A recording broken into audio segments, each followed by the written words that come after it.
What's really good, my people? Welcome into No Ketchup Sports Talk via Chicago. I am your host, Sean Little, Big Nick the Quick, in the building per usual. Week you one, already baby. know. Week 1, baby. NFL Week 1 in the books was a long weekend for Bears fans, bro. Yes. We're going to break down NFL Week 1. We're going to talk AB conspiracy theories. Are you a conspiracy theorist? On the AB thing or just in general? In general. Nah, but I am skeptical of everything. I don't believe that anything is organic, so there you go. Take that for what it is. Not even theories anymore. It's how I believe. And we're gonna we got to talk Bears. We've been beating it up. We already dropped the post game pod. We're gonna talk a little bit about that. We're gonna talk about Bears going to Denver. Let's look Vic forward. Fangio next week. Let's look forward. So yeah, we're gonna I'll talk all three of those pieces. Yep. And that should be enough for at least a buck. A lot of NFL. That's a lot. Yeah, it's a lot of it's a lot of stuff going on in there. It was crazy this weekend. Yeah. So, what's going on? Man, nothing, man. Chilling, man. Had a great Sunday of doing absolutely nothing. I think I put it in the group chat. Not doing anything today. Don't look for me. Don't look for me. I'm not coming up. I'm not getting up. No chores. My girl tried to ask me to do like 3 different things, and I was like, not happening. Oh, that's so funny you say that because, people weren't really taking my NFL Week 1 seriously either. People are trying to come at you like, oh, yeah, like we should do this. I'm like, you're not. You might not get it. You're not getting what I'm saying. Like, listen, it's Week 1. Yep. It's the NFL. I actually went out to Columbus this weekend. Yeah, I saw that. Me and my girl went to go visit some of her family, and we went and I wanted to see Justin Fields live, too. Check out the shoe. Checked out the shoe. Columbus was actually nicer than I thought, which was interesting. But we went out there. I drove the 5 hours Friday night late. I got in late, got up, went to the game, and drove back so we could get back so I could get up Sunday. No distractions. And watch the games at noon. You can't be tired. What's up? Yeah. People like, yo, your team's not even playing. I don't care. So yes, all 32 of them are.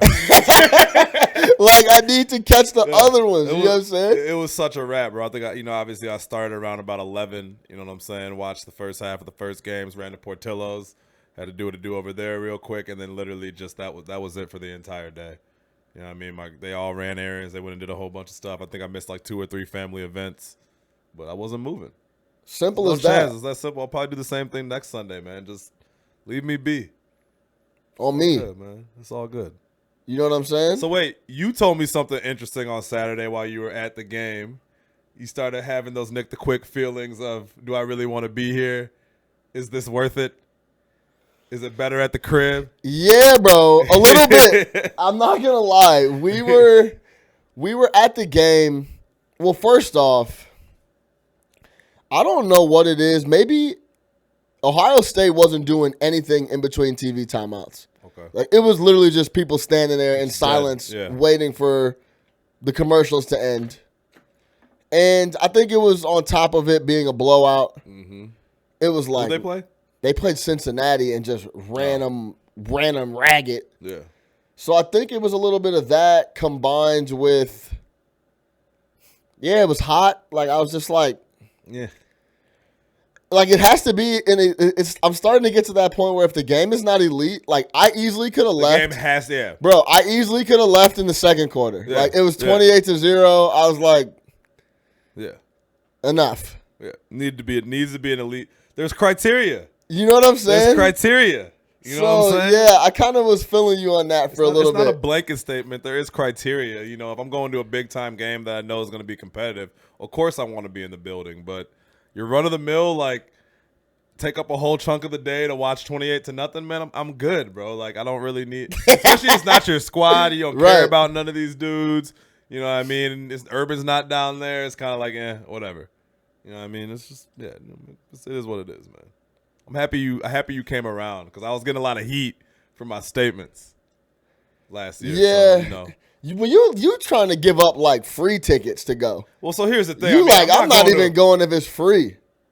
I mean, Bears games in December, that's a tough in the wintertime, that's a tough sell for me, man. I did go to Lambeau when it was like -18, but that was Lambeau. That was experience. That was the playoff game. Like, I'll do it again. You know what I mean? But like run of the mill, man, I'm big on comfort. You know what I mean? And just after a while, that shit's just not comfortable to me. Okay, I feel still come at me with your free tickets. I might say yes. Don't count me out. Don't count your boy out. Facts. I don't want to be off the invite list. All right, let's jump into this NFL Week 1. NFL's back, dog. It was rocking. Oh, yeah. All the way through. What games weren't rocking were the Bears. Yeah. Baltimore and Miami. Everything else was pretty entertaining. They were solid. I mean, not every game was close, but there were solid games going on all around. Like Washington went out and got a big lead. Yeah. Cincinnati was in Seattle. Seattle looked really bad, by the way. Yeah. But yeah, man, it was the NFL. It was Week 1. That Lions-Cardinals game was insane. Crazy. I didn't catch it live, but I caught the. You caught my play-by-play because I had an interest. Yeah, I caught the little. You know how the NFL does the super long highlights on YouTube? Yeah. They're like 20 minutes. Yeah. I watched that a bit. Yeah, it was rocking. So the interesting thing about that game, because Kyler Murray was getting killed for like the first three quarters, and I even tweeted out after he threw his first pick. I was like, hey, Kyler Murray just learned the difference between Saturday and Sunday. Because it was one of those balls that, it would probably get completed in college. Like, you can kind of lay it up there. It's just going to come to the receiver. But in the NFL, some DB just comes out of nowhere, snags it out the air, and that's a pick, right? Right. But the fourth quarter, in particular, like the end of the fourth quarter, was crazy. I mean, those boys started balling. Larry Fitzgerald, one of my favorite non-Bears players of all time. Hands down, Larry Fitzgerald. I love Larry Fitzgerald. He's still doing his thing. Still had crazy catches in that game. Still gets open. You know what I mean? Has great hands. I'll never forget the year they went to the Super Bowl was the best run that I've ever seen by a wide receiver in the playoffs. If you remember those games, go back and pull up Larry Fitzgerald's stats from that Cardinals Super Bowl run. Yep. Where they ended up losing with the Santonio Holmes catch. Santonio. What's his name? What did you just say his name? Santonio Holmes. Santonio Holmes catch. Whatever. He played for the Bears for like a week. Ended up losing that, but yeah, you look at the numbers in that. Shout out Santonio Holmes. Shout out Larry Fitzgerald for real, man. Like underrated, non-diva wide receiver too. Like I remember when he was coming out of Pitt. Yeah, and he was a real problem. Remember you catch on pass, give it back to the rapper. Yeah, he still does that. That's all he does. Nothing. He just be chilling, man. He just be chilling. He out in Arizona golfing. They give him big cake to stay there. He's like whatever. Yeah, he doing his thing out there. I rock with Larry Fitz. Yeah, so I mean that game was a lot of fun. What else? The Chargers game. Chargers and who the fuck did the Chargers play? Colts. Colts. Jacoby Brissett. Yeah, Jacoby Brissett and the boys. Yeah, great game. A lot of fun there. We can ramble through. Give me your best moment of Week 1, and we're gonna do best and worst moments, but we'll start with best moment. Give me your best. The best moment is hey man, another year. Ship keeps rolling. 33-3 Sunday night victory. You already know. Tom. Age 42, keep it moving. Dismantled the Steelers. Had them looking dumb. Had them missing AB. It's going to keep rolling, man. It was really impressive, bro. It's going to keep it rolling. It's always impressive. It was really impressive, bro. Very. It was extremely impressive, bro. And wait, hold on. AB comes next week. It was extremely impressive. Yeah. I remember, I don't know if you even remember saying this, but I remember you mentioned that Ben Roethlisberger shows up. He looks disorganized and out of shape I've been until Week 4. Last 5 years. And that's exactly what he looked like. Last 5 years. He gets away, and I actually read an article, but we can touch on this more on the AB shit, but I read an article about it. He gets away with more shit than any quarterback, I think, in the NFL because literally the last 5 years, watch the tape like the first 5 weeks last year. He was terrible. Terrible. Doesn't work out, I don't think, at all in the offseason. Comes in fat, flabby. Not really giving a shit, and plays himself into shape literally in the first quarter of the season. And I don't give a care. Even if he was in shape for that game, they're not winning. But, yeah, it's a fact. I remember a couple years back. Super Bowls do. I was at the game when they came to Soldier, John Fox Bears. Yeah. And they were supposed to smoke us out, and they barely beat us at the buzzer. Yeah. So yeah, that point is very valid. If he comes back next year, it'll be the same. You won't see him till about week 5 or 6. And he wore that weak ass suit. Yeah. Hold on, I gotta pull up this suit. You gotta pull up this suit. Like, Ben, talk to me about why that was so impressive though. Like, give me just the overall thing. I mean, they came in. They're number one. You know, they've owned the Steelers throughout this entire run, especially in Foxborough. So I mean, I was never in doubt whether or not they're gonna win. And it was one of those games that, like, or even right before kickoff, I was like, why am I not betting on the Patriots right now? Right? Like, everything lined up for it. But just in general, man, the way they went about their business, the defense, which was the question mark last year, especially during the first half of the year, looked fantastic. Offensively, they didn't miss a beat. They got a ton of options. I think, Josh Gordon. Look, Josh Gordon is playing for them right now. He seems to have his head on straight, at least for week 1. He looked good. Edelman is going to keep doing his thing. They got the running backs in order. The thing's just going to keep rolling, man. It was just impressive the way that they went over there, handled their business, and that game was never in doubt, right? Throughout the entire 60 minutes, that game was never in doubt. So just overall, man, impressed with the way they went about their business. I think all that talk last year, you inadvertently turned me into a Patriots fan to now where I found myself like really rooting for the Patriots. So I appreciate you for that because I was just trying to make a point. Yeah. But you know what I'm saying? And now I am, right? Like outside of the Bears. You rocking with the Pats? The other day, I was like, I think I want the Patriots to win the Super Bowl if the Bears don't win it. And I'm going to stand by that. I love Tom Brady. Go out and say it.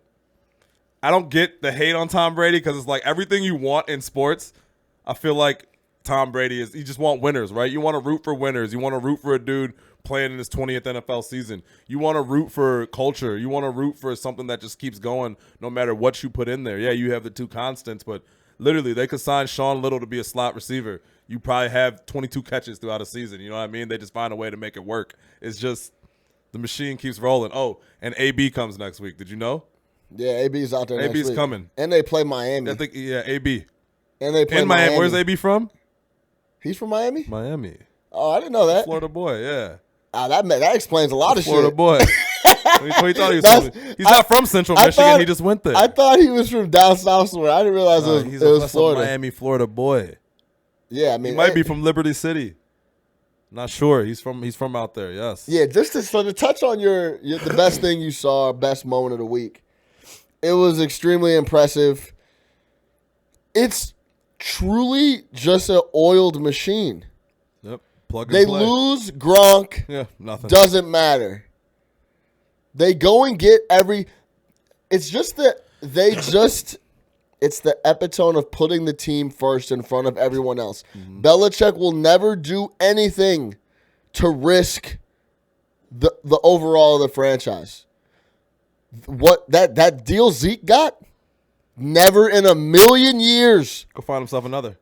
He's never doing that. And I'm going to say they don't really pay any. Yeah. People don't talk about this enough. Brady could easily be like, yo, listen, I need to be the number 1 paid quarterback every year. Yeah. I don't want to hear about it. And he doesn't. Because he knows. And he doesn't, but he doesn't get enough credit for that. Yeah. He doesn't get enough credit for that. No. He's like the 15th highest paid quarterback in the league. It's like an average. Yeah. He's an average paid quarterback. Yeah. He doesn't get enough credit for that. So, when your wife's worth like $600 million. Yeah, it doesn't. Right? Yeah, he's not pressed for bread, right? Pressed for bread in the least bit. It's no problem. But he doesn't get a lot of credit for that, and I think he should get more for that. Consummate team player. If you can get an owner like Kraft, a coach that knows what he's doing, and then a franchise quarterback that buys into the team system and doesn't demand to be the highest paid or I'm sitting out, you have a winning formula. Forever, for 20 years, apparently. That's it. I mean, 6 Super Bowl rings over 20 years. This is the NFL we're talking about, right? I mean, like, it's crazy. And it's just going to keep – I was watching the game on Sunday night, and I know towards the end of the year he starts to get shaky, like in the final 4 regular season games. Then he becomes playoff time. But he just looked like this guy could play for another 4 years. They don't touch him. Easily. They don't touch him. He's untouched, right? It's just that's the number 1 rule. Tom cannot be touched. He actually took a shot the other day, and I was like worried that he might fall apart. But like you cannot touch him. He gets the ball out quick, and his receivers get open. The biggest thing, everything you said was dead on. Yeah. But I don't see the arm velocity tailing off at all either. Like Peyton Manning towards the end. Oh, he couldn't throw a ball. He was barely getting the ball to people. Like he couldn't throw he was throwing the ball so early, like before breaks. It was incredible. Yeah. Like he was hitting Demaryius Thomas with balls. It would be like a post corner, and he was throwing the ball to the corner on the break on the post. Yeah. His arm is still very live. Mm-hmm. It's impressive, bro. Yeah. He's not doing this going anywhere, but he never really was. I want to get your thought. I knew we'd talk about the Patriots. I want to get your thought on. Actually, I'll bring that up on the AB piece. Let me get to the best thing I saw this week in the NFL Week 1, and then we'll get back to AB and the Patriots. Best thing I saw week 1, I don't care if it was against the Miami Dolphins. They're an NFL franchise. They're in the league. They have to show up and play at home. Baltimore Ravens, Lamar Jackson. Yeah. I don't want to hear about it was against the Dolphins, whatever. He was prepared. Yep. He knew where to go with the ball. Yep. He got it out early. Check. Took what across they gave the board. him and won with it. Everything he needed to do, he did. Yeah. Smooth. Then he went and sat on the sideline. And I get it. These dudes were open, but like a lot of quarterbacks miss open receivers. He wasn't missing anything, Not bro. a thing. He only rushed the ball like 9 yards or something. He was hitting people in stride. 26 to 28 or some crazy shit. It was ridiculous. Yeah. 5 tutties. Now, I know Miami's bad. Bad. They're not that bad. No, they're bad. No, but do you understand what I'm saying? Yeah. It's an NFL team. They're bad. Yeah. They're not that bad. Yeah. So for him to go in there on the road week 1, nerves, all that, put it all in there.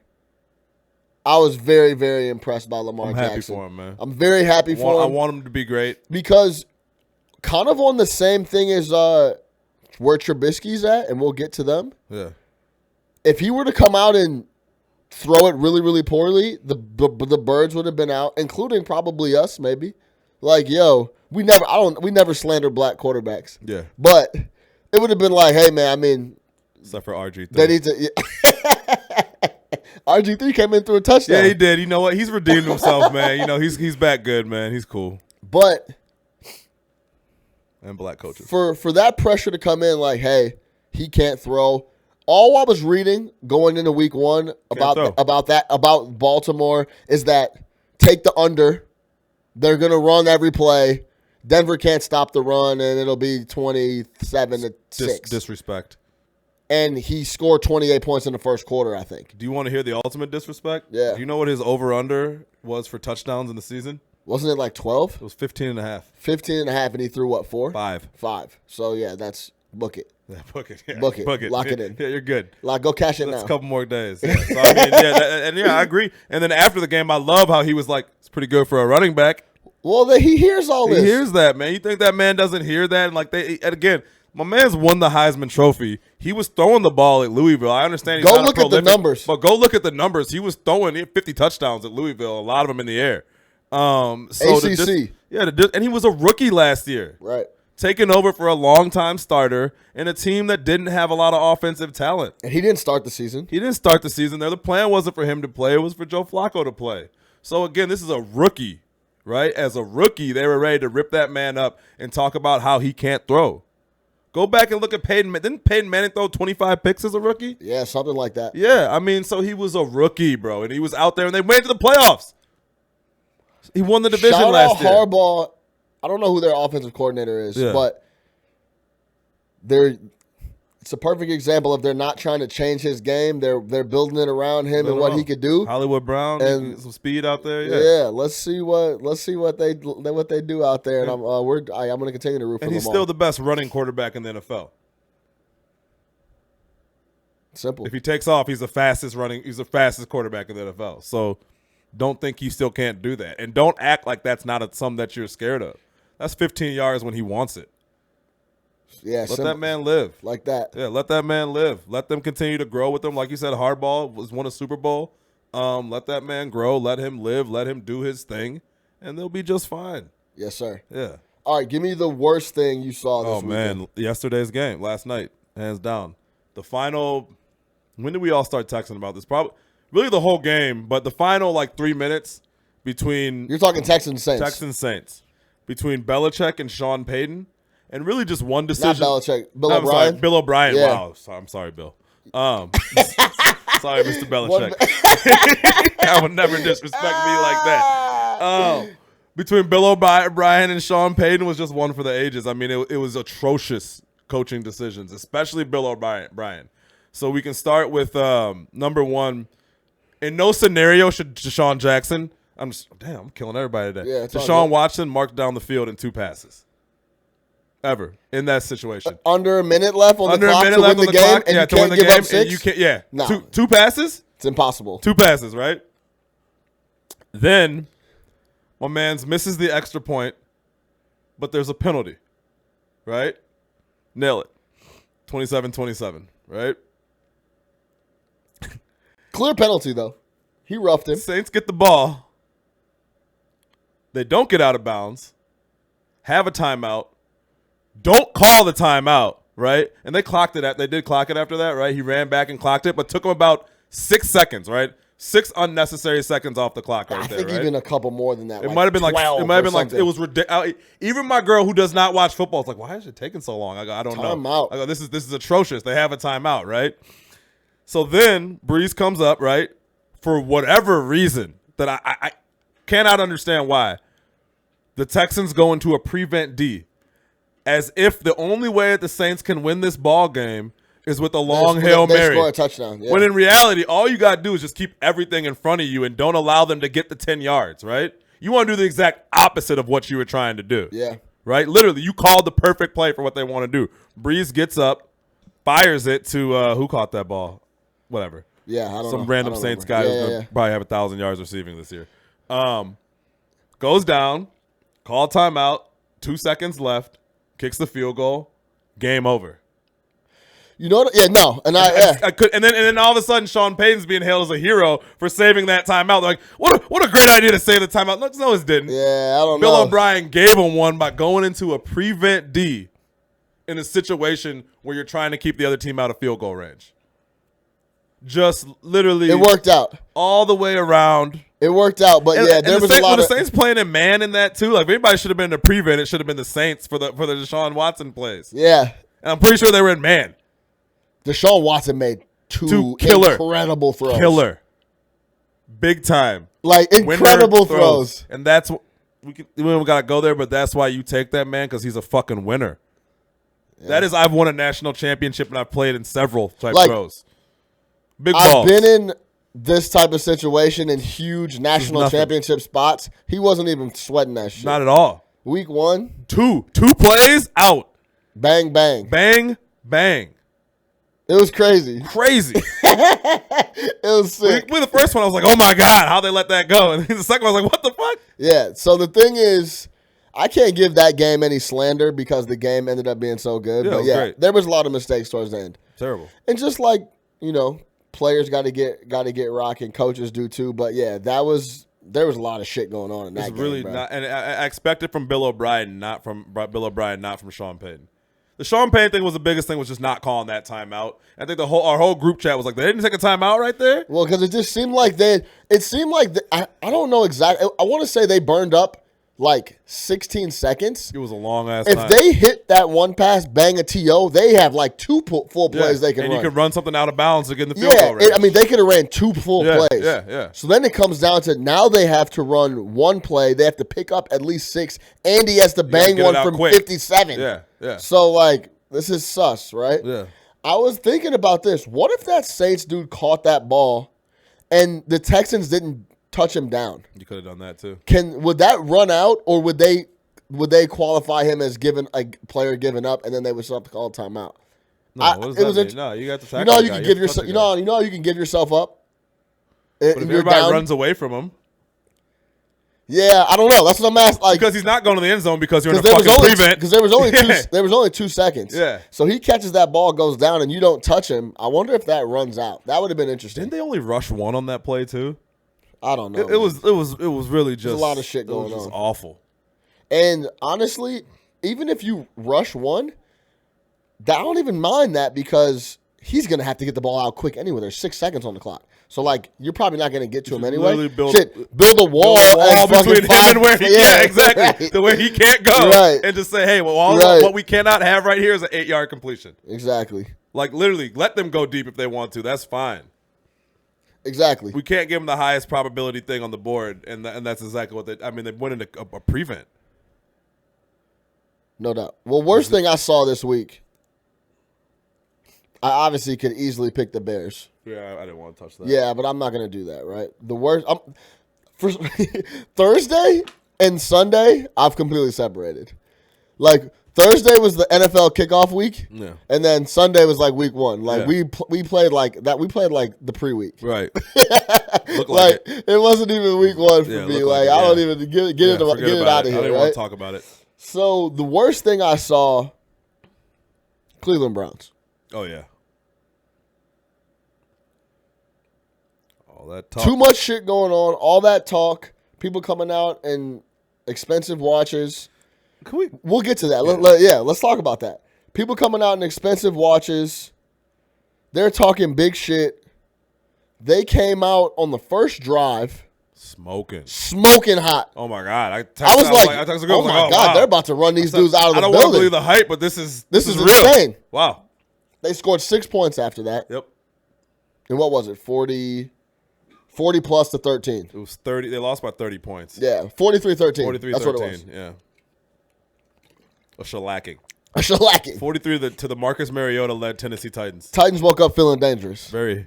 And if you were watching the game, I was watching it on Red Zone, so I was catching – I wasn't seeing the flow of the game. But a lot of the stuff that Tennessee was scoring on was not complicated at all. No, it's Marcus Mariota. They were running play action, dumping off to the wide receiver or like a quick tight end. Yeah. Or they were running screens. Like, it wasn't Derrick complicated. Henry handoffs. Yeah, Marcus Mariota is not going to come in a game and air you out.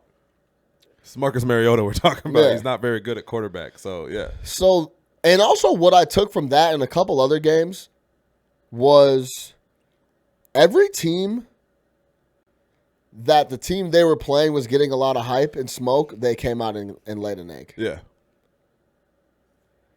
Oakland's going to get ran off the field, too much drama, no AB, they're not focused. They smoked out the Broncos last night.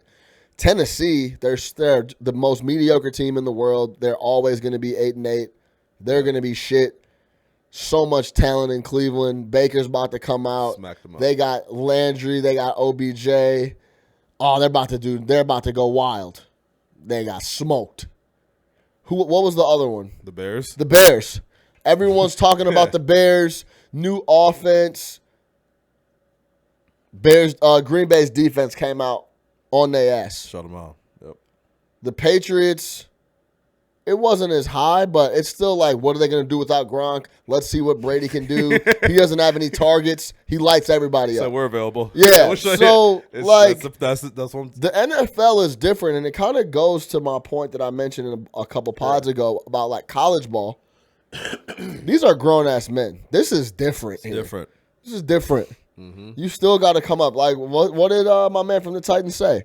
Oh, he said, yeah, you want to crown him? He said, crown him. Like, you still got to come play football. He's like, y'all were making them chance before the season even started. Delaney Walker. Yeah, Delaney Walker. Before the season even started. Said, and we play he football. He said they are who they are. And he's right. This team won 5 ball games last year. Settle down. Relax. Baker Mayfield's in year 2. Relax. Jarvis Landry's never won anything. Freddie Kitchens, you know what I thought it was troubling? When before the game, they showed a graphic of a used car place. And like, yeah, Freddie Kitchens used to be a used car salesman. I said, oh, my God. What did we come to? Yeah, what's going on? How long ago was this? I need the details because now he's running an NFL team. So maybe there will be a blip on the radar there. You know what I'm saying? But, yeah, I thought that the hype was crazy. I mean, that's who Baker is, though. So I don't want him to stop being that way because, you know me, I'm big on Baker. I like him. Yeah. Actually, I think – let me take that back. I liked him last year. When other people start liking people, then that person starts to, like, feed off that. I start to not like them. So I'm probably reversed on Baker right now to where I don't want the Browns to win any ball games. It was cooler when they were, like, lovable losers. When they were lovable losers. It was cool when it was a good story. Too much love it's now? It's not like the Cubs. You know what I'm saying? It was cool when it was 108 years. Now, like, motherfuckers think that they should contend every year. Actually, it's like the Cubs. So, yeah, but I got to throw my shots. Are they still? Where are they at in the standings right now? We won last night, bro. That's how we take it in one game. I'll get like the Bleacher Report on my phone every day, and like I got the Cubs as one of the scores that I get. It's like every day. It's like win, loss, win, loss, win, loss. Yeah, it's been like that all year. Yeah. Okay. But yeah. So yeah, I mean, we didn't want to spend no extra cash. Yeah, $215 million. But so yeah, I think they fell victim to their own hype, man. 100%. I mean, I know you said we're gonna talk about the watch later, but like all we talk about let's talk about it right now. I like nice shit. You like nice shit. It's all cool and everything, right? But like, what is the purpose? I just don't like. You knew that everybody was gonna know that was a melee, right? Like everybody knew what. I'm gonna tell you, everybody knew it'd be a Richard Millie. Yeah, everybody knew. Everybody saw that watch. But that was the whole point.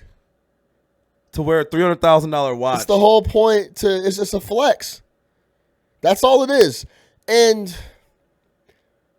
it's just one of those things where I thought it was hard. Like, it's a fire-ass watch. Yeah, it's a nice watch. It's a high-end watch. He's got the orange band. He's got the orange athletic band on the Richard Mille. He didn't go out there and drop a bunch of balls in it. Whatever. It's a flex. It's for him. It's for his brand.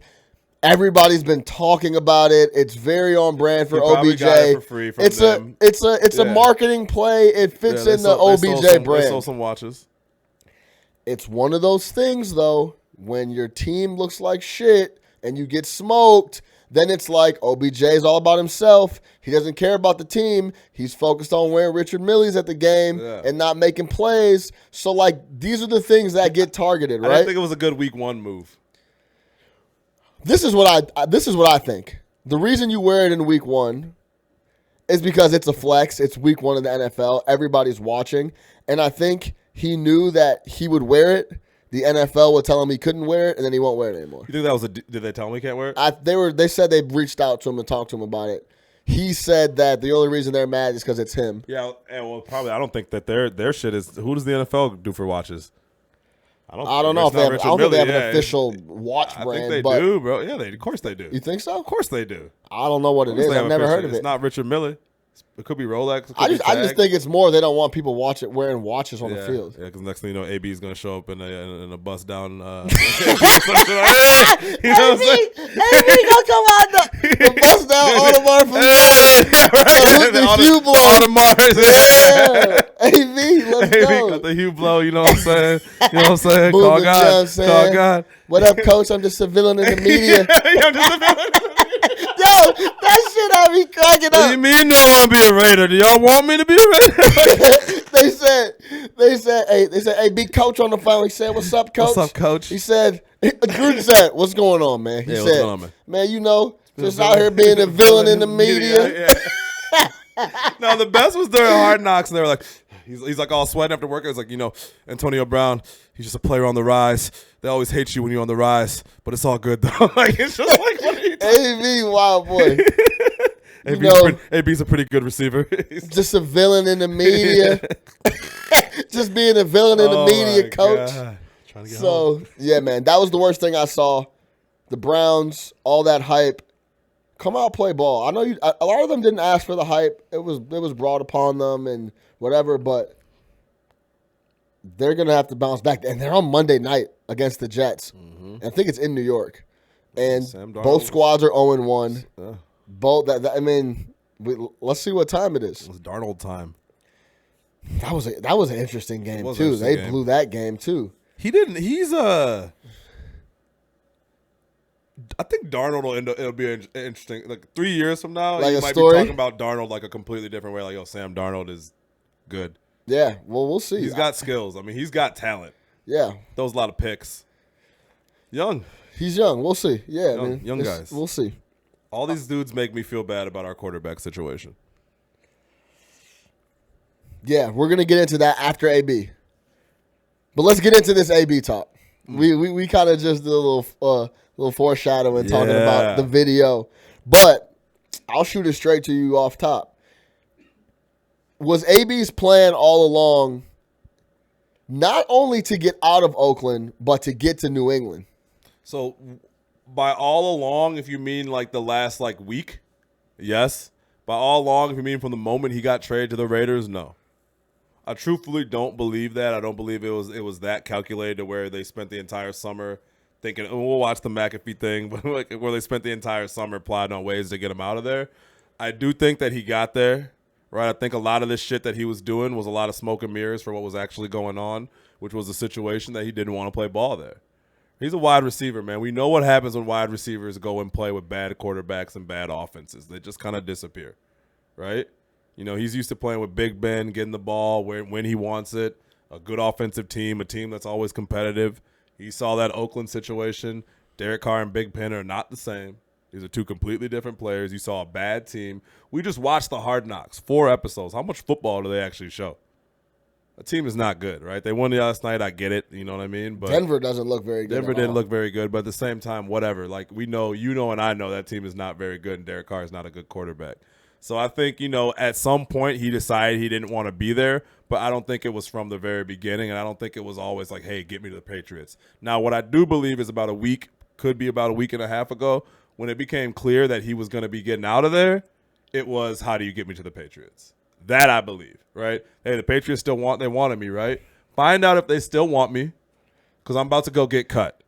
Because the last, and when I say the last 48 hours, I mean Thursday and Friday, you only do the Thursday and Friday stuff that he did, which was a saga, like a saga of social media stuff and just craziness and calling the coach a cracker and whatever the hell else you could think of. I'm sorry, the GM a cracker. Yeah. You only do that when you're fully like, I am ready to get out of here, right? You ever been in a job and you're like, man, I fucking hate this job. Like, I swear, if my boss says one fucking thing, I don't care the repercussions. I'm going to go off, right? Yeah. That's where he was. He was just waiting for the moment, right? And that letter was the moment. He said, cool, I got what I need right now. I'm about to go the fuck off. I'm going to go to practice. I'm going to punt some balls. I'm going to do all this crazy shit. And I'm going to find and he want to make sure Belichick's still going to take me? Yes, he'll still take you. Okay, I just need a job. Because for a while, I remember it was like, hey, is he going to find work after they let go of him? But, like, yeah, of course he is, right? And he found good work. So, yeah, I think at some point that became the plan. But from the beginning, no. This is my opinion. He wanted AB, and I salute AB for this, and I know this is not a popular opinion, but AB puts himself and his family first, period. Himself first, then which he puts him in his sphere, which is his my family thing is just such a great thing to say to make someone sound like a better person. Yeah, but do what's best for me and my family. Yeah. Okay. But yes. Yeah. Sounds good. He wanted out of Pittsburgh. He did what he had to do to get out of Pittsburgh. Yeah. If there was a trade that got him out of Pittsburgh and it was to the Alouettes in the Canadian League, he'd have been like, yes, yeah. I'll take it. So whatever I got to do to get out of Pittsburgh, right? So Oakland just happened to make the deal happen with Pittsburgh, gave him, a third and a fifth? Yeah. Got him out of Pittsburgh. He's like, great, thank you. I'm out of here. That same reaction to the video you saw him running out the back door when the Raiders released him is probably the same reaction he had when he got out of Pittsburgh. He's like, great, this is exactly what I wanted. So he's like, all right, let's go check out Oakland. I got $30 million guaranteed. Let's see what's up. I think before he even got to camp, he was like, trash. I don't even want to. I don't think I want to go to Oakland. Like, it starts to creep in his head like, I don't want to go to Oakland. Then he gets there, he's fucking around, he does the whole feet thing, which I think was an accident. I don't think there's other ways to do things to not mess up your livelihood, which is your feet. Yeah. So that's an accident. But then you start talking about the helmet and all that stuff. He just decided that I don't want to be in Oakland anymore. And like we talked about AB earlier,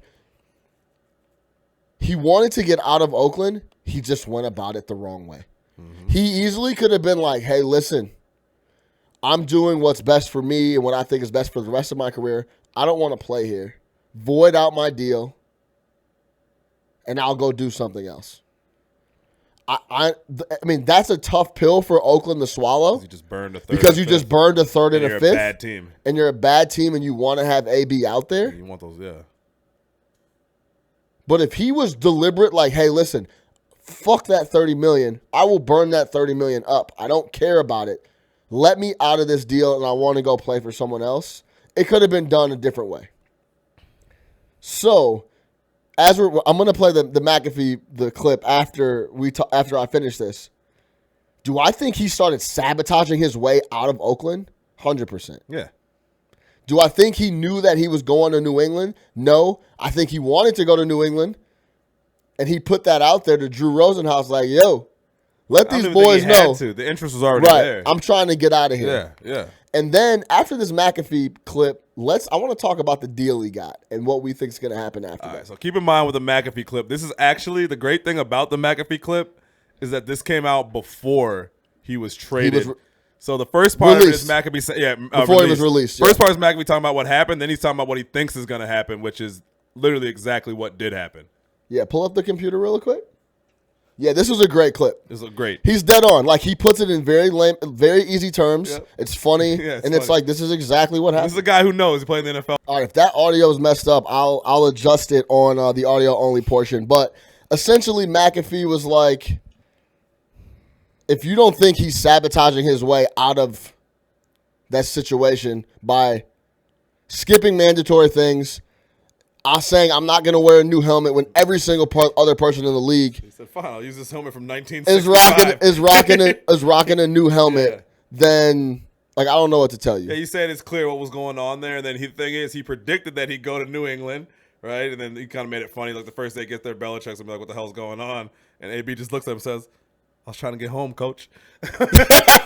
Call God. Yeah, call God. Which I thought is great. But, like, yeah, clearly, man, at some point he realized that he was going to be able to get on another team and that he could get out of Oakland, and he just did what he had to do.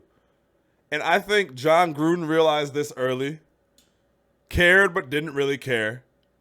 Mike Mayock was 100% playing from a position of pride, right, and trying to be a hard ass. Gruden didn't give a shit. They said when they told Gruden about the recorded conversation that Gruden laughed and thought that was clever, which I can 100% watch. Got a picture of Gruden being, oh, it's funny, this guy Antonio Brown records me. You know, like thinking that that's hilarious or whatever it might be. So, yeah, I mean, it was clear what happened, man. I mean, at that point in time. Was it the right way? Are we saying it's right? Am I saying if I want to switch jobs, this is how I would go about doing it? Absolutely not. But after the fact now, that is what it is. And here's what I have to say about one thing, too. You have all these people saying, like, oh, it's not going to work. Oh, he could be disruptive to the Patriots. Oh, like, his stuff's not going to fly there. This could be a problem for them. Let me tell you something. 3 to 4 years ago, the Patriots had a star player who was 26 years old. And he killed somebody. Possibly 2, possibly 3. And you know what else they did? They've won 2 fucking Super Bowls since then. So nothing that Antonio Brown can do can derail the movement. If it doesn't work, you send him home and you go with the 53 that you had a week ago. If you think that he is going to disrupt, again, I repeat, killed somebody, a star player who was a major part of their plans. It did not keep this. It did not stop this thing from rolling. They did it with Chad Johnson. He came in. He didn't learn the route tree. They didn't work out. Get out. Bye. See ya. Randy Moss, hey, had 3 productive years. The 4th year he started to give a headache. Bye. Simple as that. Simple as that. So if you think AB is going to stop this thing from rolling, think again. Last year, AB led the league in touchdown receptions. Yeah. It's a little different from Ocho Cinco when he's coming at the tail end. This dude is elite. Yeah. So, and what happened last time he had an elite receiver out there? And I don't know if this is still accurate to this minute, but AB hasn't posted anything on social media. No stories. Since when? Oh, since he got to New England. Like today? Like today. Oh, I thought you meant like because he did post him sitting on a bag of money and then Belichick driving the bus. But I mean, like, yeah, I'm talking about like, but no stories. Oh, you think once they got in front of him, like, hey, yeah, like no stories, none of that. I haven't seen any of that yet. So I wonder if it's already like, listen, come in here. The whole Brady come live at my place. Yeah. Like, let me show you the Patriot way. You want to get a ring? I'm going to show you how to get a ring. Like, this is how we do it over here. Yeah. I thought this was interesting. Will you pull me up really quick one more time? And then I want to talk about this deal. But Mike Lombardi from The Athletic. Clown. Yeah, yo. Major clown, by the way. We shouldn't even be giving him any pub. But listen to this. I thought this was interesting. Hold on. So, look at this. And I quote Mike Lombardi, The Athletic. The Patriots huddle may have great offensive stars, but no one is bigger than the team. 100% true. This is where it got a little foggy for me. With Super Bowl MVP Edelman in the huddle, Brown will have to adapt his game and not be the center of attention. Can he handle this? Does he have a choice? If Brown fails to comply, his career will be in serious doubt. Let me tell you something. Edelman can't tie Antonio Brown's shoes. No. Period, point blank. I understand Edelman is Tom's boy. I understand Edelman won Super Bowl MVP. If it came down to it, don't let AB learn and start being on his shit. He learns the playbook. It's not causing no drama. I'm going to tell you, Edelman snaps will disappear. And that's facts. I don't want to hear nothing about that. I don't want to hear about Edelman and he better essentially how I read it was he's going to have to conform to Edelman because Edelman's the big dude in the huddle and this, that, and the third. Listen, bro. I understand Edelman's been around there for a long time. If AB buys in, learns the offense, learns the route tree, Tom Brady will start throwing the ball to 84 before he starts throwing it to 11. I can promise you that. Well, let me tell you that. Let me expand on that. If you're Julian Edelman, this is great. If you're Julian Edelman, you were getting all the attention last year. Name another Patriots wide receiver last year. It was Julian Edelman, right? So he's getting double covered. He's getting all that. Now you have AB on one side and Josh Gordon on the other. So you're a slot receiver like Julian Edelman who can get open and you're facing single coverage all the time from nickels and things like that. This is great for Julian Edelman. If anything, this makes Julian Edelman that much better. So he might not look at it as, oh, this dude's stealing my thunder. It's, oh, I'm going to get open more. That could be more touchdown, more longer plays for me because I don't have the defense literally keying in on me because they know that Tom's going to throw it to me 160 times a year. Right? So it makes Edelman. That's what I was thinking about when I first heard about this. I'm like, yo, Gordon, Brown, and Edelman? Edelman single coverage? You gotta double cover somebody there.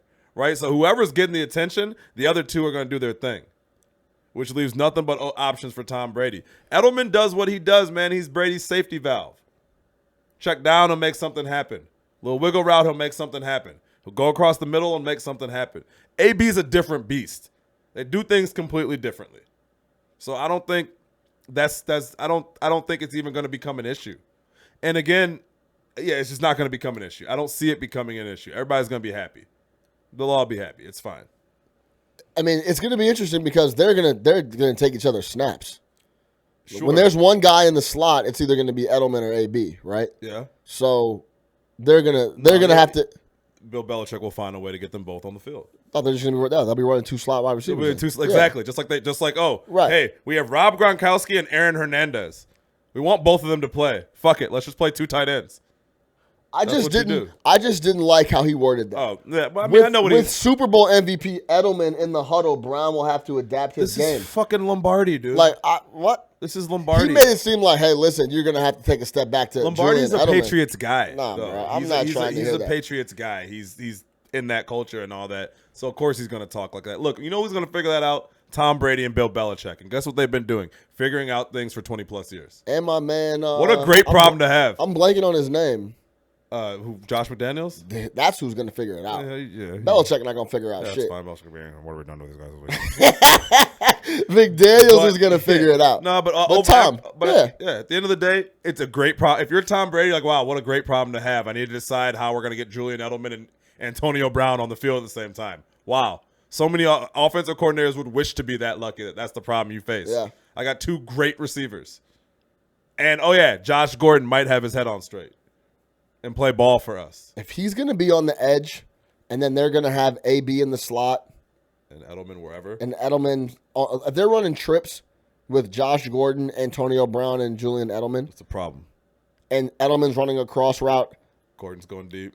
No, yeah, AB's running like a deep post, dig, and Gordon going deep. Yeah. I mean, it's... And Tom Brady back there not getting touched. It's ugly. Yeah. And if you know what, they're all covered, you can dump it off to James White, who's the ugly pass catching running back in the NFL. It's ugly. Very ugly. Who's their tight end? I have no idea. It doesn't matter. No, I have no clue. Yeah. But let's talk about this AB deal. $9 million guaranteed this year. Yeah. 15 in total with if everything goes right and he has a great year. And then the team has a 20 million guarantee team option for next year. Mm-hmm. Let me tell you how brilliant this dude Belichick and the Patriots are. Never at any point in the history of life are they gonna if he has the best year of his career, they just restructure and give him a new deal. He's not seeing that $20 million next year. Yeah, like that $20 million guaranteed next year is completely a fake phantom number. Won't see it. He may see it, but it would be a spread out long term deal, like a 3-year deal or something. Like They're not going to give him $20 million guaranteed next year. Make more money than Tom Brady? It's just not going to happen. It's not going to happen. So he could have the biggest year of his career, and the Patriots have all the flexibility in the world. Yeah. They could, maybe they even, this, I don't think this is going to happen, but they're so flexible that they could say they signed him and then traded him for a whole load. I was going to say, it wouldn't surprise me. Wow, okay, we'll pick up the option for 20, ship him, and get a whole bag load of everything. We need a quarterback to replace Tom Brady. Right, so you know what I'm saying? Like, first round pick, sure, you can have him. They can do all types of stuff, but it's not gonna hand tie them like Dallas is doing or the Rams are doing. Still haven't played Dak. So that was the biggest thing for me. If he goes out and has a monster year, say they pay him $13 million of the $15, $9 million guaranteed, then the $20 million next year is a team option guaranteed. They just say, hey, how about this? We re-sign you for a 3-year at $40 million or something. Whatever, but then it's spread out. It's restructured. Yeah. It's not hitting the cap. I mean, they finessed it. It's so perfect for them. If he says no, it's a perfect situation. If he says no, they'll be like, bye. Right. Cool. No problem. That's fine. No problem. We'll send you a ring in the mail. No problem. Thanks for coming. No problem. No problems. You know what I'm saying? So that's the interesting thing. Yeah. There's no risk for the Patriots. It's all upside, and they get one of the best wide receivers in the league to go along with Tom. And if it's a problem, bye. Give him his $9 million so get the fuck out of here. And you run with the 53 that was already just 133-3, right? So I'm not at all worried about them. Real quick, because you mentioned Dak or the Cowboys. Yeah. I was thinking about this the other day. So Dak came out, had a great game on Sunday, right? 4 touchdowns. He was just fantastic. Yeah. I'm holding out. I've been saying this, bro. I'm coming out. I'm lighting up week 1 saying, yep. I need a deal by the end of the week, bro. Yeah. I need the deal. Yeah. If I'm not paid by Friday. Like, y'all are tripping with this shit. Yeah. I'm just not going to show up. Because I'm not going to go out here and blow out blow an Achilles. Because you were saying all quarterbacks know they're always going to be taken care of. Like, fuck that. It's season time now. Yeah, bro. Where's my deal? These games count. Where is my deal? Where's my deal? Where's my deal? My deal. Jared Goff just got $104 million. My deal. Where's my deal? Where's my deal? Yeah. Where's my deal? You know how in movies, in like mobster movies where they're like interviewing a mobster and he's like, lawyer. And they ask him a question, he's like, lawyer. Yeah, where's my deal? If I was Dak, I'd go in there and they'd be talking to me, I'd be like, I need a new deal. Where's the deal? I need a new deal. Wouldn't show up to practice, they're gonna call you and say, Dak, where are you? I need a new deal. Where's my deal? I am the same place that my contract is. Where are you at? Waiting. Yeah. Where's my deal? Where's my deal? I'm in Cabo with Zeke. Where's my deal? Yeah, I actually am in Cabo. Yeah, where's my deal? Zeke told me a great hotel. Deal. Where's my deal? Shall I come back or deal? The deal, this shouldn't take long. Yeah. Where's my deal? I have a pen. Where's my deal? Where's my money? So I'll give you guys some parameters. Yep. Jared Goff's deal, I'll take that. That's fine. I'll take $104 million guaranteed. Fine, that's great. Cool. Fax it over. You guys fax it now or should? Where's my deal? Okay. So the deal's not coming today? Well, neither am I. Where's my deal? Deal. Pretty straightforward. That, bro. Hold out. Where is my deal? If Melvin Gordon's holding out, and I read the dumbest thing, he's holding out but plans on coming back week 8, so it's just going to be literally the dumbest holdout ever. Isn't he in the situation where he has 2 years too? If he has to get the year of eligibility, which the Chargers or whatever. know. And their running back the other day was great. I had him in fantasy. He was awesome. Eckler or whatever his name is. Like, that's a bad holdout. But if you're Dak, my God, where's my deal? Where's my deal? We just came back against Washington. Who's their backup? I don't know. Probably like Brandon Whedon or some shit. Who knows? Let me see the Cowboys QB death chart. Cowboys. He's probably somebody very bad at football. Depth chart 2019. Where's my deal? Deal. Jerry. Where's my deal? Yeah. Dak who? I want a shirt. Cooper Rush. Who the fuck is that? I don't even know who that is. Who? Cooper Rush. Where do you play college ball? I don't know. I'm about to find out. But yeah, bro. I was saying that. Cooper Rush. Central Michigan. He's been in the league for 3 years. I've never heard of I've never heard of dude ever. Ever. Yeah, so unless you want to get the Cooper Rush show for the next 15 weeks, send me my check. Where's my deal? Call my agent. Send me a deal. People call my people. Or call up Cooper. Yeah, however you want to do this, or call Cooper. Simple as that. I can fax Cooper. Because I'm not blowing out an Achilles. Yeah, and don't have Cooper call me for help either. I'm chilling. My brain hurts. So sit out. Hold out. All right, let's rotate to the Bears. It was encouraging that Denver looked like that. Sure. Well, they weren't at home. But I hate to be encouraged by another team's faults. Like, I want to be encouraged by us looking good and feeling good. I've been reading all the slander all week. Mitch can't throw left. That was my first time hearing that. Maybe you never heard that? Maybe I've been in the dark. That's been a thing. That was a thing all last year. This is my first time hearing that and reading the articles and looking at the breakdowns and looking at the numbers. That was a huge thing last year. Some dude on Twitter started it. I remember that. Yeah, it was all last year. Yeah. The highlights are like highlight reels of him throwing left. Now you're going to watch the games and you're going to watch him. You can't. So we talked about it enough. Yeah. Going into week 2, we got to go to Denver. It was a long weekend, bro. It was a long weekend. How you feel? Like so we shot the pod the day after the game. So it was fresh. Now that it's been a couple days, you've read the articles. I watched the game again. How you feel? Call my pops. And anything different? Called my pops on Sunday about 1 o'clock in the middle of all this great NFL action. I said, "Hey man, you watching these games?" He said, "Nope." So why not? He said, "I'm not watching football this weekend." After that, he was on a hiatus. He said, I said, dude. I even called him. I go, "Hey man, Lamar Jackson has like 4 touchdowns in the first quarter." He said, "Don't care. I'm not watching. I'm gonna go shopping with your mom." And that was that. So, we need this bounce back. We need Sunday to get here quick. Yeah, like quick. So the way that I still feel the same way, man. I actually feel worse after watching other quarterbacks, particularly quarterbacks that came out in the same class, particularly the Deshaun Watsons of the world. I felt bad. I wanted those good vibes week 1. I wanted to be talking like the Baltimore Ravens fans are talking. I want to be talking like the Texans fans. No, well, they lost, but yeah, about their court. Or just know that guy is going to give us a chance to win every week, right? If we need 2 plays in under a minute, that guy's going to fire up, and he's going to, launch 2 balls that we need. I want those feelings, man. I feel that way about our defense. I feel so bad about our offense. I feel so bad about our quarterback. I feel so bad about our play calling. And the offensive line play. The offensive line the play. Offense in a whole. I just feel bad that is how panic looks for this team, right? Like you talked about it. You used the perfect word the other day. They panicked, and it was just bad, and it kept getting worse. And in a game that was winnable for most of it, we just did nothing to win the game. So I don't feel good about it. I didn't see anything that was reassuring. All of our things that we were worried about with the Bears are worse, right? The quarterback looked worse. And, yeah, man, after watching all these games and seeing young passers look better, even guys that we're talking about are trying to build. Even Marcus Mariota looked better than Mitch Trubisky. And this guy was the second pick in the draft. So, year 2, I get it. There was some growing. But year 3, you need to be, like, there, ready to go. And it just didn't look like it on Thursday. And, yeah, I'm worried, man.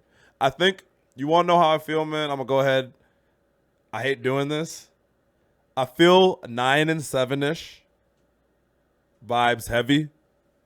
And that'll be lucky.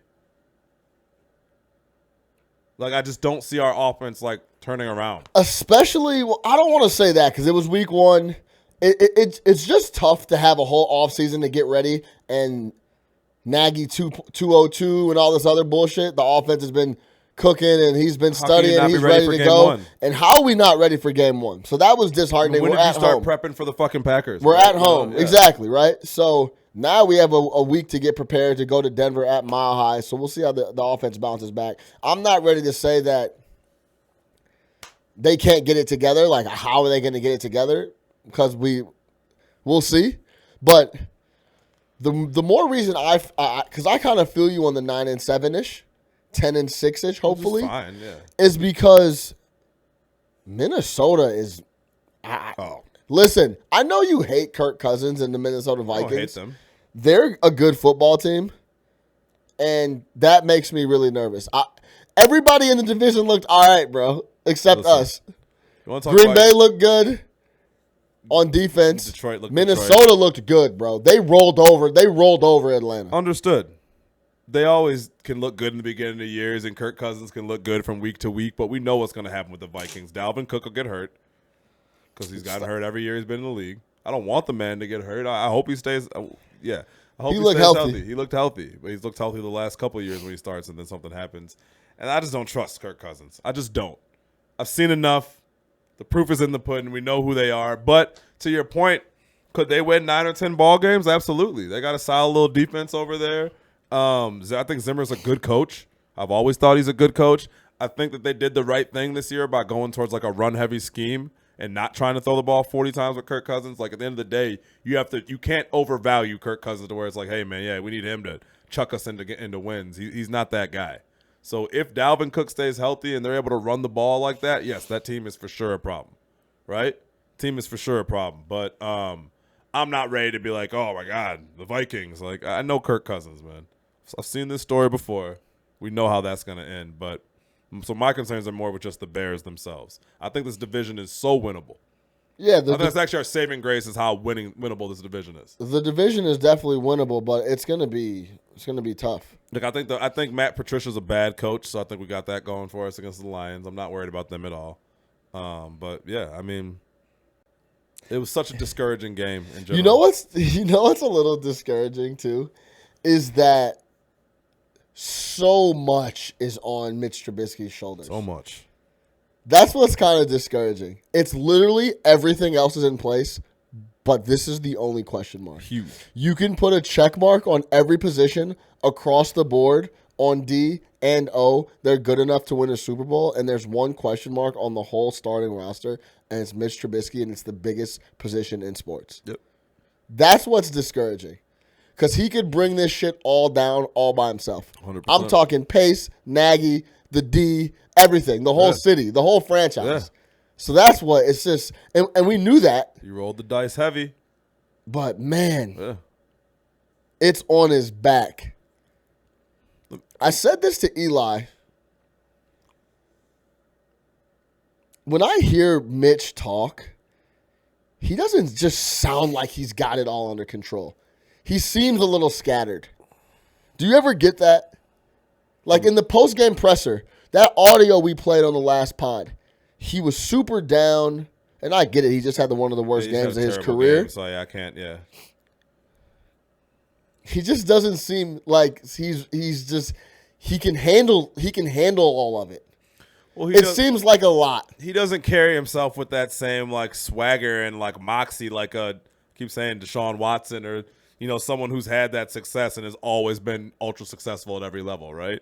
So I don't think he has that like built in, like I walk in the room, you know what I'm saying? I put my shit on the table and like motherfuckers know I'm here. It speaks for itself. Yeah, it speaks for itself, right? So I he's think always improvement mode. Yeah. And he's just always under pressure. Exactly. Every snap, he's under pressure. Yeah. So the confidence just isn't necessarily there with him. And of course, like for sure, I could see that. At the same time, he's young, and I think he's on a team where, unlike a lot of other situations where the quarterback is the big dog, there's so many other big dogs before him that he's a quarterback, but he's literally like just another guy. Yeah. Which isn't the case, right? Like Watson walks in that room, there's J.J. Watt, but like it's Deshaun Watson's room in 3 short years, right? Even you look like Dak. He walks in the locker room in Dallas, he has confidence, right? You see Mahomes, those guys, and if not Mahomes, there's Andy Reid, right? And Andy Reid is his own force of nature. But with like Trubisky, that's not necessarily the case, man. I think he's just like a kid, a young guy who's still learning the position. The thing that bothers me is that he's still learning the position overall. Like we talk about he can't throw left. Like you shouldn't be talking about an NFL quarterback that can't throw left. You know what I mean? Like that shouldn't be a thing, right? So it's kind of like this isn't basketball where you need to add new parts of your game. Like when you get there, you should be a pretty complete product. Yeah. This is the other thing too. After I watched the game again, it was still the same stuff of like one read. I don't know what to do now. Mm-hmm. Let me get out of here. And in the NFL, you're gonna have to stand in the pocket. And I'm reading these articles about, do we need to move him around more? Do we need to roll him out more? Yes, we probably do because that's where he thrives, but that's never going to be a top-tier quarterback. Look at the quarterbacks that are winning in the league. That throw Deshaun Watson made last night, where the one that the touchdown pass, where he stepped up in the pocket, sidestepped right in tons of traffic, let it go, got hit immediately, and dropped a 45-yard ball in a basket for 6. Yeah. This is what you have to do in the NFL. And that was a quote-unquote mobile quarterback when he came. Yeah. Right. Yeah. He learned that. I don't see that coming from Mitch, and that's what worries me. Yeah. They're going to have to – everything I read and everything I see and everything that people are talking about, and more of just what I see and kind of just my thought on it, is that Nagy's going to have to scheme us through every game. Yeah. I think he knows that. And that's why I think he's uneasy about stuff. Yeah. And, like, I remember me and you were talking offline, and it was like, I think that Nagy is protecting Trubisky, and you were like, how was he protecting him by dropping him back 50-plus times? And I was like, he should have ran the ball more, no doubt, but he's protecting him by throwing – every throw is under 10 yards. Yeah. Like, I was watching Red Zone, and the first drive, Mahomes is throwing the ball 40 yards downfield. He's chucking. Deshaun Watson comes out. He's throwing the ball down the field. Lamar Jackson's throwing the ball down Carson Wentz throwing the ball down the field. Yeah. We're not even attempting these. No, He's not missing them because we're not even throwing them. Mm-hmm. And I know Nagy wants to open it up and do that, but we can't because I think he doesn't trust him. He doesn't trust his ability, and he's trying to make sure that he's ultra comfortable, and that worries me. That's what worries me. So you're trying to make sure your quarterback's comfortable. You're trying to make sure your kicker's comfortable. Like, that worries me. So if you have a head coach who's like, man, I need to make this as comfortable as possible for my quarterback, that's a problem. Sounds like a coordinator to me. Right? I mean, he needs to tell him you can't. You got to take the kitty gloves off, man. You got to see what you got here. Well, but this is the thing about that. Take the kitty gloves off, and I think it gets ugly. That's like, remember when I was saying the other night on the pod, the audio only? Go check that out if you haven't, by the way. It's the Bears Game 1 recap. Me and Nick jumped on right after the game, right the next morning, and we broke it all down. It's a great pod. Check it out. He knows deep down he can't do that. That's what I think he feels. He knows deep down if he comes out there and tries to open it up, it's going to be a disaster. This guy doesn't know what he's doing? Yes. So that, or he doesn't feel like he's capable. And I think even in practice, when we were hearing about him throwing picks and him doing all this other stuff and him pushing the boundaries was like he tried to open it up and push the boundaries, and I'm looking at it with my own eyes, and he's throwing interceptions, and he's not getting it done. Can I ask you a question? Yeah. So, like, what do you think? So, like, we look at, like, call it, like, Josh Allen, right? And it's like, man, how could you draft this guy? But you look and see, okay, I see what they possibly could have saw in him. Big kid, super mobile, huge arm, right? Like, a coach kind of sees, like, a blank palette there with a guy like that and something you can work with. It's not like Trubisky lit it up at Carolina. What is it that they saw in him that you think, right, that they saw in him that's like, yo, we have to make this dude the number 2 pick in the draft? What is his, like, quality? Because, again, I could see it with Allen. I thought I would have never picked him that high, but it's like you could talk me into the idea of a Josh Allen because you just typically don't get that type of athlete at that size. But with Trubisky, it's not like he's an exceptionally large guy. I get it. He's a really good runner. It's not like he has a super live arm. So I'm trying to figure out what did you see in the North Carolina film? What did you see when you evaluate him that makes an average college quarterback jump to the first quarterback off the board that year? I'm not sure. We got to get Ryan Pace to come in here and sit down and tell us. Yeah, that's what I kind of want to know. But that is a good question. Because can you even think of any plays where you're like, wow, there it is? Like that's the glimpse. That's what we're hoping to see more of, right? It's like, no, when he's good, but it's not like he's like, fuck, number 2 pick in the draft. You know what I mean? It's Jumps not like off the page. Like, wow. Like you're watching film. If only he could do that more often. You know, like it's not when he's good. It's like he's good. His mobility, his ability to throw on the run. I mean, that's maybe what he saw, but that's not like anything that's like, you know what I mean? I want to know with some of these quarterbacks in particular. What are y'all looking at? What are you looking at that tells you that what did you see on film rather, against Deshaun Watson's film.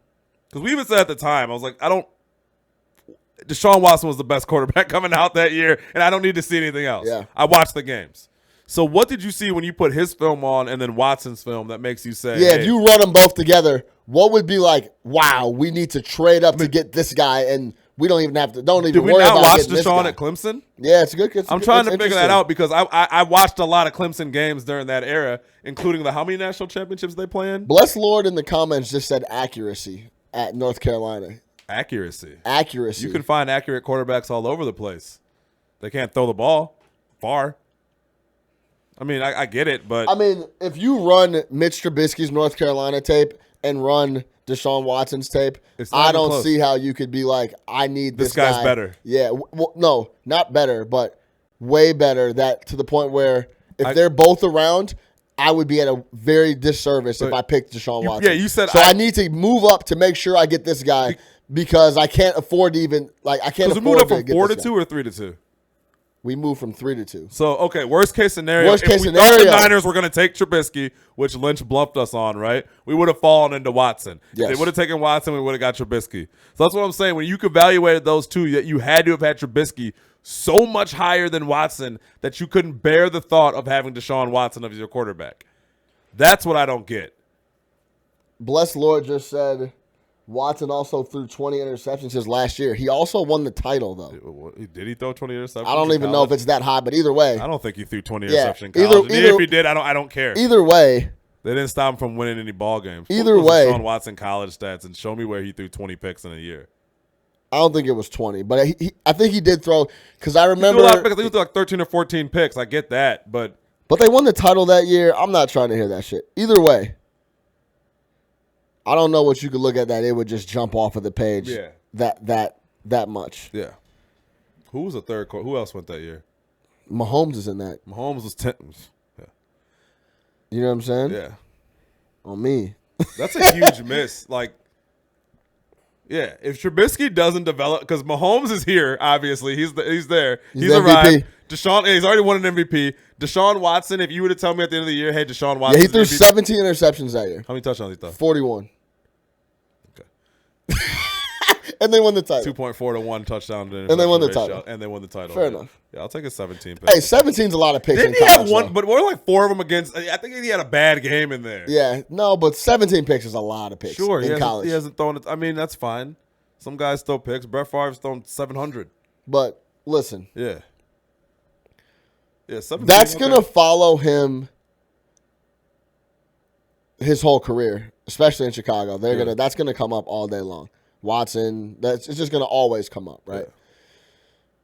And I think that adds to the pressure. Mitch doesn't strike me as a dude that can handle the pressure that's about to come. From this city? From this situation. The nice kid. Nice kid. Ah, man. You know who could handle it? Jay Cutler. Like 100%. You already know. You know who you were talking about. He didn't give a fuck. He didn't give a fuck about that. Papers. I don't read them. Jay Cutler. That's who can handle it. Yeah, he's like, he doesn't give a fuck. Yeah. So, yeah. He just doesn't strike me as the guy that. Okay, perfect example. Mitch on Thursday comes out, post-game presser. We played the audio. Very down, very. I didn't throw it that well. I didn't play that well. Right. At one point, I was listening to the Hogue and John podcast, and they thought he was going to cry at one point in the postgame. Like, he was going to get emotional. Like, yo, keep it together. Now, did you see Baker Mayfield's postgame interview? No, was it just... Everyone's going to bury us. I don't care. I don't give a fuck, yeah. Everyone's going to bury us. I don't care. I know what we got in that locker room. We're going to come out Monday. We're playing the Jets, and we'll be back. And he went back in the locker room and said the same exact fucking thing. Yep. But that's how he said it. Yeah. You know what I'm saying? Confidence. It was there. Yeah. So it's like, hey, all right, we'll see, Baker. But he was confident. Yeah. Like, yeah, y'all are going to bury us. We'll be back. We came out bad. I made some mistakes. Freddie made some bad play calls, whatever. So he got his Tim we'll Tebow, be back. He got his Tim Tebow on? But what I'm saying is that the difference is very right. You could see the difference. Yeah. Trubisky didn't sound like that. Trubisky didn't storm up to the stage and be like, "We had a bad game. We'll be back. I can't wait to play in Denver next week to rewrite this. Yada yada yada. Yeah. Bears fans, stick with us. We'll be back. We'll clean this up. We'll keep it going." He said like what he was supposed to say, but it didn't have that confidence that the Baker post game had. Mm-hmm. So that's interesting. Let me throw one quick thing at you because I guess I had to ask this question. But so my girl was talking to one of her coworkers, and he said, "This is a hot take." Yeah, Mitch Trubisky last year was essentially the same as Rex Grossman the year that we went to the Super Bowl, and that right now, Derek Carr is better than Mitch Trubisky.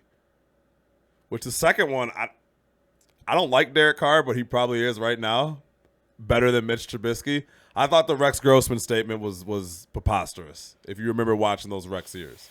But what you're saying, it sounds like, is if you took the shackles off Mitch Trubisky, it would look like 2006 Rex Grossman. Yeah. Because remember, you want to talk about throwing 20 picks, I think he actually threw 20 picks. Yes. He had 5 interception games. What I'm saying about the Mitch thing is the same thing, not confident, but Rex was kind of, yeah. When you go out and you don't throw the ball over 10 yards and you're an NFL quarterback and you're not even they're not calling plays for you to open it up to do that, it's concerning. They don't trust that you can get it done. So where are you on this Grossman count? That's why to be honest, I can't really remember how bad he was. He was bad that year. Oh, bad. But he had like 6 good games and 10 right. It was truly bad games. Yeah, like zero passer rating. He had like 0.0 passer rating games. Yeah. Like he had some really bad games. You know what I'm saying? So that's where it gets. He doesn't seem like he's built for it, and it seems like Nagy. There's just no way that this is the Nagy. He's just something is off. Something's off about the plays that are being called. Something's off about. It's training wheel shit. If someone told you tomorrow, if the Raiders called you tomorrow and said, "Hey, just for the rest of the year, you can get him back next year," we'll give you Derek. Yeah, a loan. Yeah. We'll swap out like Carr. Soccer style. Yeah, we'll loan you Derek Carr for Mitch Trubisky. What would you say? I wouldn't do it because then that would essentially be giving up on Mitch Trubisky. No, I'm just forget the narrative. I'm talking about 15 games. Just forget any narrative associated with it. Soccer loan. It was customary practice to do things like this. Would you rather have Derek Carr? Yeah, because Mitch Trubisky's not a better quarterback than Derek Carr right now. So yeah, I'd have to, right? Like, if I told you a year ago that that's what you'd be saying today, how would you feel? Concerned. I think us, including myself, as a Bears fan, put so much into that last drive against Philadelphia that we thought like. He was just gonna carry that into the new year. And we forget that he was bad. And we forget that quarters. He was like our offense has been kind of sus. Game. Yeah, you know what I mean. Yeah. So I'm excited to see what he does on the road. Where do you think the home fans were already booing on Thursday? The fans are not. They are so terrified of us wasting another great defense without an offense that they're going to be very, very nervous if this continues to happen like this. Who do we play week 3? Isn't it the Jets? Let me pull up the schedule. Oh, no, we played those guys last year. We played the AFC East. Because the line at Denver is -2.5. After seeing the Denver game last week, we should probably beat them, but that game's going to be tight. I wouldn't touch that. The over-under is 40 points. I think it's 39. That's pretty low. So it's going to be tight. And, oh, man, I don't know, bro. Who do we play week 3? Someone probably who put on the pod? Someone got it right there. The Redskins. So that's a W. Then we play the Vikings at home. Then we're at the Raiders. Shout out Derek Carr. We'll get to see Trubisky versus Carr. But then it goes Saints, Chargers, Eagles, divisional game with the Lions, Rams. We play the Rams again? Yeah, in LA, I'm going to that game. Why are we playing? We just played them last year. Yeah, I think it's probably like a 1-1 or something. I don't know. I don't know how that works. But shout out Jared Goff. It's interesting, man. Another player that pisses me off as far as like just looking at Trubisky. Because remember Goff first year in the league, it's terrible.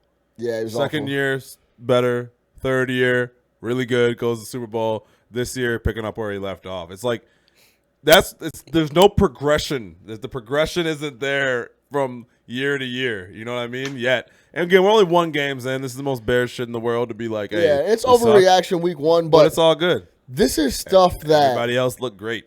Yeah, yeah. Some of that quarterback play around the league was just crazy. Insane. The quarterback play this week was insane. Give me your quarterbacks, 1 game, 1 year, whole career. If you could pick. So you get 1 game. It's got to be Mahomes. 1 game. 1 game, you're taking Mahomes. Oh, wow. Oh, 1 game? I'm saying 1 game. 1 game is Brady, obviously. Hands down. 1 year. 1 year, it's Brady. and career is Mahomes? It's Mahomes. Yeah, that's what I was thinking. Brady, Mahomes. Do you know the confidence you have to have in an NFL game to have a wide open touchdown pass and to consciously no-look it and throw it in the stands and shrug it off and tweet about it after the game? And laugh about it. And laugh about it too. Kelsey was like, yeah, it's all good. Do you understand the confidence level you have to do that? Yeah. I got another one for you then, you used to always say Aaron Rodgers is the best quarterback I've ever seen, right? That's the best quarterback. Yes. I think Patrick Mahomes is the best quarterback I've ever seen. It's starting to get there. Tom Brady is the best quarterback of all time. Patrick Mahomes, if he does another year of this, like continues on this year, he's going to be the best quarterback I've ever seen. Like, I meant what you said. I understood what you meant when you said Aaron Rodgers is the best quarterback I've ever seen. Like, when you put it all together, he just does things that no one else does. Mahomes is there for me right now. The ball still doesn't come out of Mahomes' hand like I think the ball is tailed off a little bit from Aaron Rodgers. Yeah. When like 4 or 5 years ago, Aaron Rodgers would let the ball go and it would look like a missile. It just came out of his hand like something I'd never seen before. Yeah. It was effortless. He would jump throw and shit. Like, he was crazy. Yeah. So, but yeah, Mahomes is playing lights out, man. Yep. He could have a Tom Brady-like career. I don't see. Nah, nobody. It's just. It's a lot of different things with Mahomes and golf, and they're in great systems and great stuff. But man, when you get the perfect match and match them both together, like this guy Mahomes is ridiculous. Yeah. So let me tell you what happened to me in my NFL pick'em this week. So I'm in the Vegas Circa contest. There's like the Supergate Super contest, and then there's this new one, the Circa contest. So I was in the Circa contest, and I did I fell into listening to the sharps, the pros. I didn't listen to my gut, and I went with all the pros. I took Carolina. I took Jacksonville. I told you in the moment. I didn't know what y'all were doing. I took the Steelers. That's terrible. I took the Texans. I had that one. And then I had the Eagles. But when I looked back at it, I was going against Goff, Breeze, Brady, and Mahomes. Yeah, what were you thinking? I don't know. Like, it didn't make any sense. Yeah. Like, the easiest game on the ticket was Dallas. Yeah. I just didn't listen to any of my stuff. But I thought betting on Jacksonville was crazy. Everyone's talking about the defense, Jacksonville's defense, blah, blah, blah. Sammy Watkins, that first touchdown he caught where he shook off Jalen Ramsey and went to the crib, I was like, wait a second. This doesn't look right. If this dude is like this, and they got to Mahomes had 230 passing yards in the first quarter. Like, so he's gonna throw for 6K. It was different. Give me is your game year career Brady Mahomes too? Yeah. Fuck around, be Brady. Hey, look, I got 3 years. Brady. Yeah, no, it's definitely Brady, and then Mahomes. But I think that I think there's people out there like you bring up Tom Brady's the best quarterback of all time, and you get a lot of smoke, and I don't get it. Yo, Bless Lord just said Trubisky was higher than Mahomes on the Chiefs draft board. Have you heard that?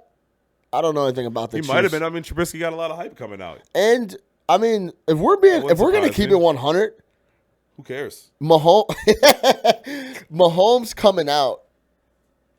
Yeah. There was a lot of questions. That's what I'm saying. That's why I brought up Watson. I didn't bring up Mahomes. Yeah, he played a lot of the Big 12 fucking Texas Tech. He threw a lot of just wild shit. Yeah. He did a lot of wild shit. Watch that Texas Tech Oklahoma game from a few Go years watch ago.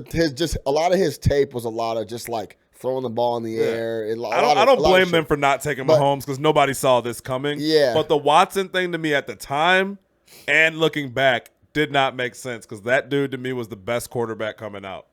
Yeah, it was no question. He could throw the ball. He could run the ball. He was a winner. It's never no question, but that was the good point. Well, and you listen to him, you're like, yo, you put that dude in the locker room, that dude's a leader. You know, all those confidence shit you're talking about. Like Deshaun Watson was a grown man coming into the NFL. He had already been through the battles and come out on top. How many, was it 3 national championship games they played in? Or 2? 2. Lost one at the buzzer and won one. Yeah. Yeah. So, I mean, yeah. And, you know, it was the face of the whole Clemson resurgence. So, like, yeah. To me, it wasn't really too much of a question. I get the Mahomes thing. I can't sit around and be like, oh, how did we miss on Patrick Mahomes? A lot of people did. Yeah. Every single team. I don't know who was drafted in the top 9. He went 10th, right? No. I thought he went like 14. Whatever it was. But it was like 10 to 14. Looking back, all those teams would go back and draft Patrick Mahomes right now. So they all missed, right? I don't care who their quarterbacks were at the time or whatever. Yeah. So, you know, again, I'm not going to get on that, but the Watson thing in the time, I think you can go back on our podcast we talked about, it just didn't make sense to why you're not taking Deshaun Watson. Yeah. So, I agree with you. It is what it is, man. At this point in time, we got Trubisky. We got to rock with him. We got to see what he becomes. We got to see what he turns into. But it's not encouraging. At all. You know. It's not encouraging at all. It's not encouraging at all. It's not encouraging at all. Because like I said, when he's good, it's not like it's like, oh, my God. Even the Tampa Bay game, what was it, 5 touchdowns? Tampa Bay quit like 8 minutes into that game. Yeah. He was lighting it up that game. But, yeah, that team is garbage. Yeah. What's your favorite highlight from that game? You remember anything? Okay, no. Yeah. So that's a good segue. Before we get out of here, give me what you want to see in Denver and what you expect. One thing you want to see that, you know what I mean? I want to see an overly balanced attack that might even be run heavy, right? Balanced but skewing towards the run. Yeah. I want to see Trubisky work through his reads and his progressions and make the right throw. I want to see Nagy control himself, and I want to see the defense do it again for the second straight week. The silver lining in all this, right? And it's crazy because I couldn't remember until right before I placed a bet on the game as to who Denver Broncos starting quarterback was. I didn't even know this yesterday. You know it was Flacco? No, I didn't know. I forgot. Yeah. It was like Case Keenum's gone, right? Is it Paxton Lynch? Yeah. Is it Brock Keenum's in Osweiler? Washington, yeah. I don't know who it is. And then I was like, oh, it's Joe Flacco. So that's the silver lining. We get to see Joe Flacco next week. Joe Flacco's a bad quarterback. This we know, right? That's been proven. So if anything, I'm not scared of Joe Flacco, right? Not at all. So that's what I want to see. What do I expect to see? That's what I expect to see. It would take a lot of balls for Nagy to come out and do the same exact thing again. Yeah, I agree. So I expect to see a balanced attack, like you said, forget about expect. That's what needs to happen. Go out there, run a bunch of play action, get the ground game going. Get our best players on the field. Get Montgomery on the field. That's what I want to see. Get the best players on the field. That's how I feel about the Cubs, too. There's all these spots like get the best 9 on the field. Yeah. You know what I'm saying? It's crazy that $216 million. So anyway, same thing with the Bears. Give me Montgomery. Get him more snaps. Yeah, he looked great. He looked fine. Get him more snaps. Give Mike Davis less snaps. Yeah. Get our best guys on the floor. Get Tony Miller on the field. Yeah. So that's what I want to see. I want to see our best guys out there. Balanced attack. What I expect to happen is, honestly, the D to do exactly what they did last week. It's almost going to be you might as well just put both tapes on. I think it's going to be a repeat. Denver's offense is shit. Flacco. We're going to destroy them on the defensive end, and we just got to go out there and put up 14 points wins that game. Mm-hmm. 17 points, it's a lock, in my opinion. If we can score 17 points, and that should be easy for us to do, I don't want to say easy, but that's doable. It's doable. We should win that game. And that's a big win for us on the road. And then we come home and play the Redskins. I think it's at Washington, actually. Yeah. But next thing you know, we're 2-1. The pressure's eased off a little bit. And then it's you know what I mean? Yeah. Then if we go to London and get a win and we're 3-1. They could be starting Dwayne Haskins by then, though. But listen, and then we go into the bye week, though. Yeah. Then it's like, all right, true. Take your time. That tough stretch. Get confident. Then we got the tough stretch. But if we go into the bye bad, boy. Yeah, you can come out real bad. Man, it could get real ugly. Yep. All right, we're going to leave it there. No Catch-Up Sports Talk via Chicago. Make sure you go subscribe, iTunes, Spotify. Go give us a 5-star review. Drop a comment. Come watch us live. Tell your homies. Go cop a shirt, Chicago Breeze Legends shirt. Big Nick the Quick is rocking one now. We both got the hats on. The hats are stocked up, restocked. Mm-hmm. Go grab you one. We're coming back. We'll be back right after the Bears. We'll probably lock in before this weekend. Hop on, talk about some other stuff. For Nick the Quick, Nick Harvey, I am your host, Sean Little. No Catch-Up Sports Talk via Chicago. Let's get it. Call God.